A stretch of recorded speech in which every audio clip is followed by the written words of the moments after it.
আমি বিশ্বাস করতে পারছি না তুমি আমার। এটি একটি মহিমান্বিত রঙিন শরৎ ছিল।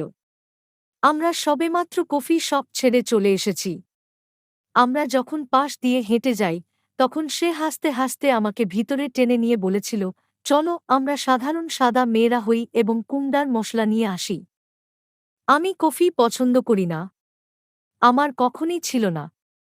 কিন্তু যখন সে আমাকে আমার কাপ দিয়েছিল এবং আমি চেষ্টা করার সময় আমার চোখের দিকে তাকাচ্ছিল, তখন এটিই ছিল সেরা জিনিস যা আমি কখনো স্বাদ পেয়েছি।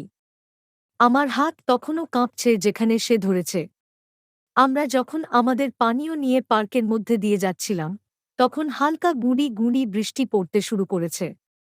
সে তার ব্যাগ থেকে একটি ছাতা বের করল, আমি আমার ফনা টানলাম এবং আমার কাঁধ কুঁকলাম। মূর্খ হবেন না, তিনি হাসলেন, আমাকে তার সাথে ছাতার নিচে টেনে নিলেন।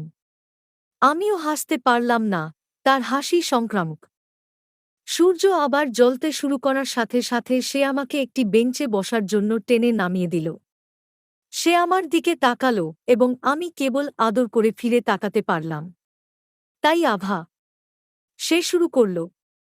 আমি কণ্ঠের এই স্বর জানতাম এটা বিপজ্জনক।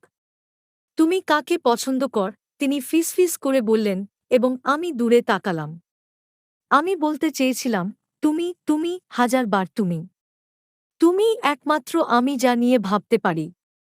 আপনি সুন্দর এবং মিষ্টি এবং মজার এবং পরিবর্তে আমি আমার কাঁধ ঝাঁকিয়ে আমার কাপের দিকে তাকালাম। তিনি একটি সতর্ক হাসি দিয়ে আমার দিকে তাকিয়ে, যদি আমি তোমাকে আমার কথা বলি, তুমি কি আমাকে তোমার কথা বলবে? ঠিক আছে, আমি বলেছিলাম। আমি যাকে পছন্দ করি। তুমি। আমি আমার পানীয় ড্রপ